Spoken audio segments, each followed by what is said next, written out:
We live in a dangerous world. It's not just the terrorism threat, and we're facing multiple threats, multiple different theaters. SOC plays a huge role in deterrence, and that to me is worth its weight in gold.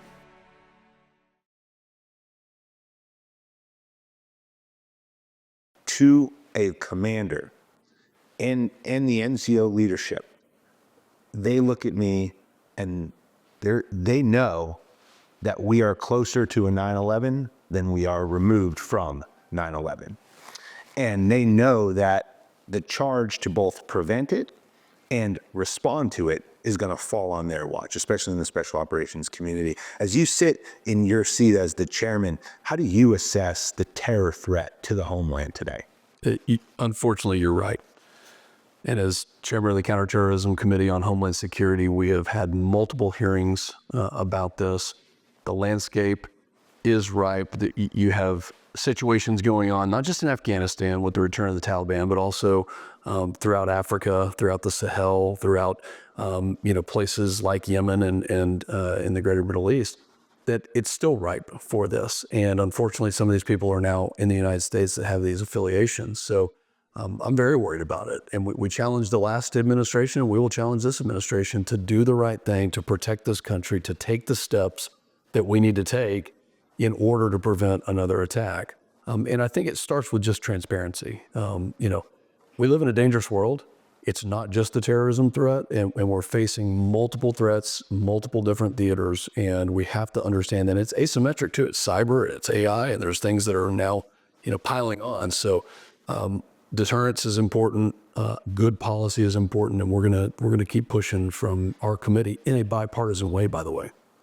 We've had a lot of conversations about readiness as it comes to the military. When we think about readiness, we think about force structure, manning, training, leadership development, and equipping. And always when you think about readiness, I go to the AUSA conference and you're like, man, okay, it's weaponry. But you have been bringing up the cyber threat. And you've been a very vocal advocate that we have to really get on this cyber threat. We have seen attacks from North Korea. We've seen attacks from China, from Russia.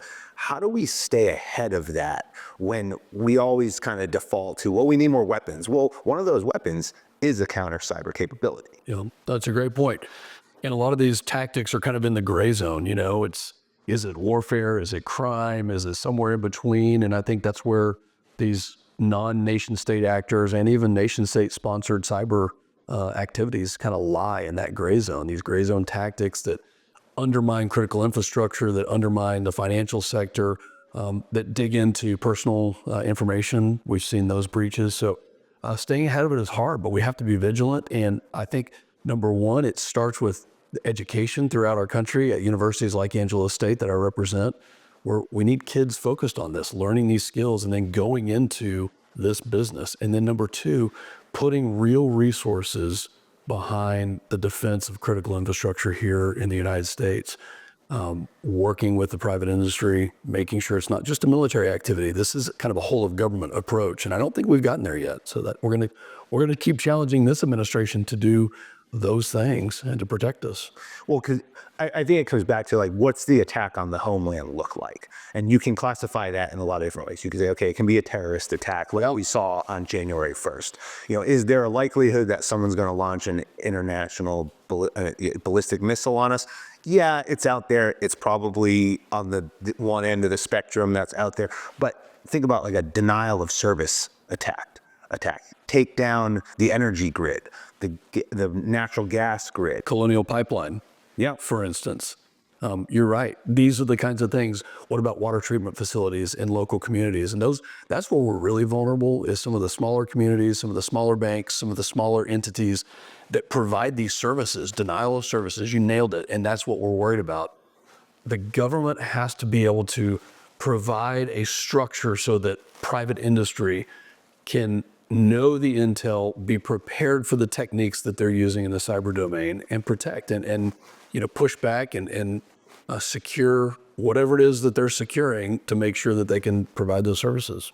So I want to ask, as we look at an organization like DOGE now. And the last couple of days, there's been a lot of pressure on Elon Musk and the president about some of the cuts that they've made just over the last couple of weeks.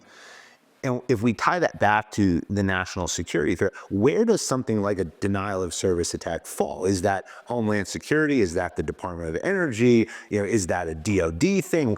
How do you then go about, from your position in the House, appropriating funds? Yes, yes, and yes. It involves all of these agencies. What Elon Musk is doing is absolutely critical to national security, because every dollar of improper payment that is going somewhere else is a dollar we're not spending on security. It's a dollar we're not spending on cyber defense. It's a dollar we're not spending on readiness. And so funneling that money back into the intended buckets to the recipients that really need it, to bolstering our defenses, is critical. I think in the next couple of weeks, we are going to learn that there are billions and billions of dollars that were improperly spent, that were going to places that we never intended, that Congress, Republicans and Democrats, never signed up for, that we didn't approve.